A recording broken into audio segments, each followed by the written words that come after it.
Hello again, today we're in the capital of Slovenia in Ljubljana and we've booked ourselves into Hotel Slon right in the city centre. In this video I'll show you what it was like for us to stay at this hotel, what the room is like, the breakfast, and I'll tell you how much it all cost. So let's get inside and check in. The lobby area is quite small but well presented, and immediately you'll notice how clean it is in here. It was easy to check in, and down here there's also a small so-called lobby market with some drinks and snacks you can buy. There's also the Kavarna lounge, a nice place to chill out with a coffee, and that has an inside or on-street seating outside. With our room key in hand, we head on up one of the two lifts to the 5th floor, and we're staying in room 515 today. The hotel is an L-shaped building and our room is located here above the main Slovenska Kresta street, but there's also this block located on a small side street as well, and in that area of the hotel is where breakfast is served. I'll get onto that later in the video. And when we were staying, there was major construction works in the middle of this block to create a further extension to this hotel. That said, this was not disruptive during our stay. Anyway, back to the room, and using the key card we're in. By the way, put that key card close to your phone and it'll wipe the card, so you'll need to keep the two apart to get back in your room at the end of the day. Inside, it's a fairly standard hotel room with a big bed and laminate floor, all very clean so far and well enough presented. You'll have noticed this cuddly elephant on the bed for sale at €15, obviously tying in with the hotel's name. It's a cute extra and also reminds us of the history of this site where this hotel currently stands. There's a really fascinating story how it got the name Elephant Hotel. You can look that up on the internet if you want. Let's get back to the hotel review though.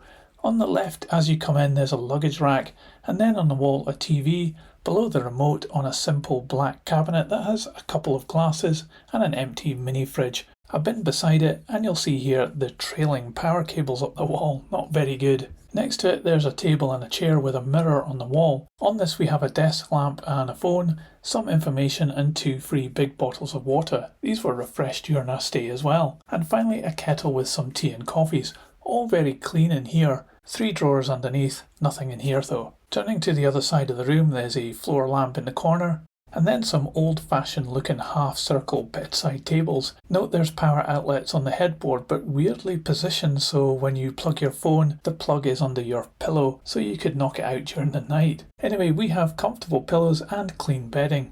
Finally, we have a comfortable chair and a wardrobe in which there's 2 bathrobes and a safe, as well as some shelving, slippers and some other bits and pieces. By the window behind the net curtain is the aircon, and it's a pretty old one, quite noisy too, and not particularly good at keeping things cool in here. Could definitely do with an upgrade.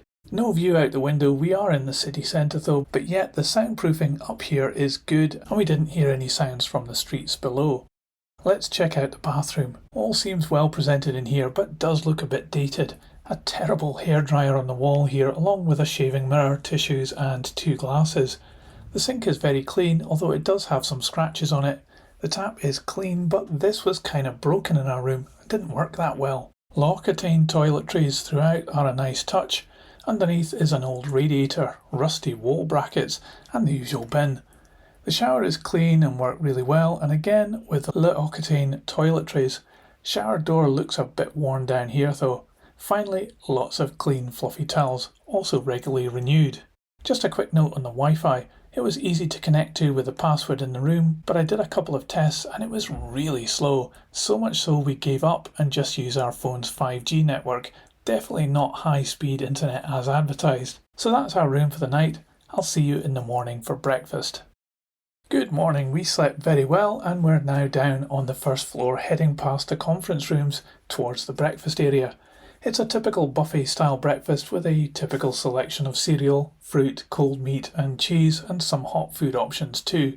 You could also opt for things like an omelette or eggs benedict, but this was at extra cost. It was a decent enough selection and well presented. Well, maybe not the bread and toaster area, but the elephant branding continues and there was a good selection of teas, and you could even get unlimited sparkling wine. Overall, it was pretty typical, but no, nothing special. So let's head back to the room and I'll tell you the good and the bad and how much this cost. So I guess the first thing is that the hotel is ideally placed to explore the city, right bang in the middle of where you want to be. A definite plus. The rooms themselves do feel a bit dated. I think there's renovations happening, and of course there's the new section being built at the moment, but I do think the rooms definitely need updating, especially the bathrooms and the aircon. The broken tap was a pain, but it was good that we had L'Occitane toiletries, which felt luxurious, and the bottles of water were a nice addition. Everything was super clean though, and the staff here at the hotel were exceptional, especially the chambermaids and breakfast staff. The breakfast was okay, a decent enough selection, but it definitely couldn't be said to be anything other than alright, even with the free sparkling wine. And I think that pretty much sums up the whole of our experience. It was just kind of alright. Hotel Slon isn't bad, but also it's not particularly great too. Definitely middle of the road, but what about the price? So Hotel Slon in Ljubljana city centre for a comfort double room with breakfast cost us €169 a night. On top of this, there's also a city tax to pay of €3.13 per person per night. We booked direct on their website, but we weren't paid to make this video and we didn't receive any discounts or freebies, so remember to shop around for the best price. So would we stay here again? While the hotel didn't do anything wrong, it was just nothing special either, although it is ideally placed in the centre of the city. But still, I'd probably look to see what else was available instead of staying here again. I hope you found this useful and thanks for watching. I'll see you on my next video somewhere else in the world. See ya!